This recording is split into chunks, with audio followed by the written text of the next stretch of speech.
السلام علیکم، کیسے ہو میرے دوستو؟ امید کرتا ہوں اچھے ہوں گے۔ آپ اگر جنت حاصل کرنا چاہتے ہو، جنت کی طلب ہے، تو نبی نے فرمایا تم مجھے 6 باتوں کی گارنٹی دے دو، میں تمہیں جنت کی گارنٹی دیتا ہوں۔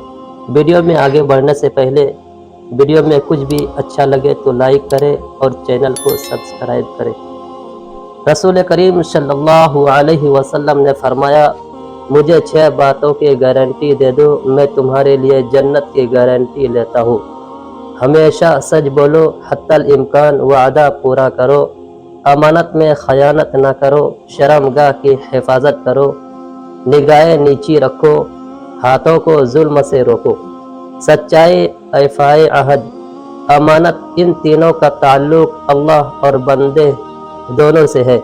اللہ کے معاملے میں سچ بولنا یہ ہے کہ اس کی توحید کا اقرار کرے، صدقے دلی سے کلمہ پڑھے، زبان سے کلمہ توحید پڑھنا اور دل سے انکار کرنا بدترین جھوٹ اور نفاق ہے۔ بندوں کے معاملات میں سچ اور جھوٹ بالکل ظاہر ہے، خلاف واقعہ بات کہنا جھوٹ ہے جو کسی طرح جائز نہیں۔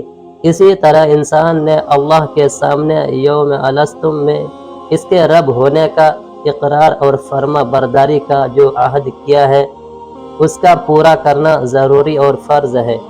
بندہ بندے سے اگر کوئی وعدہ کرے تو حتی الامکان اس کا پورا کرنا بھی ضروری ہے۔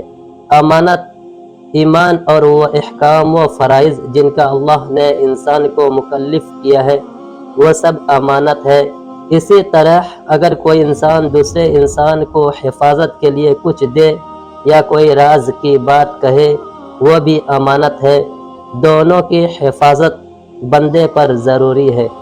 حفاظت شرمگاہ، اس کی 2 صورتیں ہیں، ایک یہ کہ شرمگاہ کو ناجائز جگہ استعمال کرنے یعنی حرام کاری سے بالکل احتراز کرے، دوسرے اپنے جسم کا خیال رکھے کہ اس پر کسی کی نظر نہ پڑے کیونکہ یہ بھی حرام ہے۔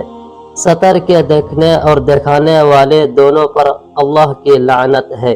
یہ حکم اسی لیے ہے جس کا دیکھنا حرام ہے، شوہر و بیوی اس سے مستثنی ہے۔ مرد کا ناف سے لے کر گھٹنے تک اور عورت کا ہاتھ پیر اور چہرے کے علاوہ سارا جسم عورت ہے۔ مجبوری اور ضرورت شدیدہ کے علاوہ وہ حصہ دیکھنا اور دکھانا جائز نہیں۔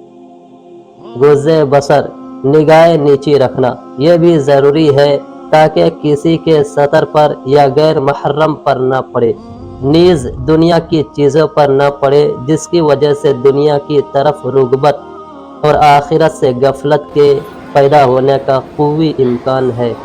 کف ید، ہاتھ روکنا، حرام مال کے حاصل کرنے اور لوگوں پر ظلم و زیادتی کرنے سے کسی تابعی کا مقولہ ہے سچائی اولیاء کرام کی زینت اور جھوٹ بدبختوں کی علامت ہے۔